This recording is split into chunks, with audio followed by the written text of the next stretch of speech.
পাওয়ার এমন একটা শব্দ যার কাছে যখন থাকে তিনি মনে করেন পৃথিবীর সবচেয়ে ক্ষমতাসীন ব্যক্তি তিনি।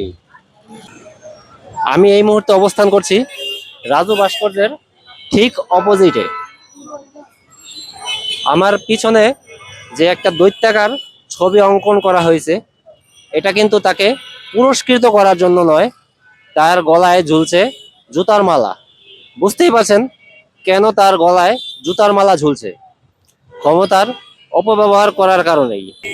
আজকে মানুষ পুঁটি মাছের মতো একটুকু ক্ষমতা পেয়ে যাকে তাকে হুমকি ধমকি থ্রেট দিয়েই চলেছে প্রতিনিয়ত।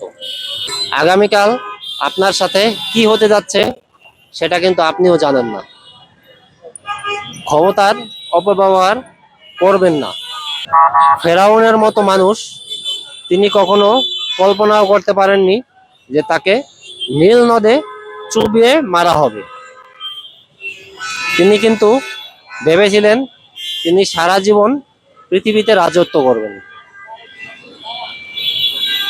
এতটুকু ক্ষমতা পেয়ে লাফালাফি করতেছে এবং নিজেকে পৃথিবীর সবচেয়ে ক্ষমতাধর ব্যক্তির হিসেবে গণ্য করতেছে, নিজেকে মনে করতেছে। এই ক্ষমতা চিরস্থায়ী নয়। মানুষের সাথে ভালো ব্যবহার করুন, সুন্দর ব্যবহার করুন, মানুষ আপনাকে ভালোবাসবে। ভালো থাকবেন, সুস্থ থাকবেন। আসসালামু আলাইকুম।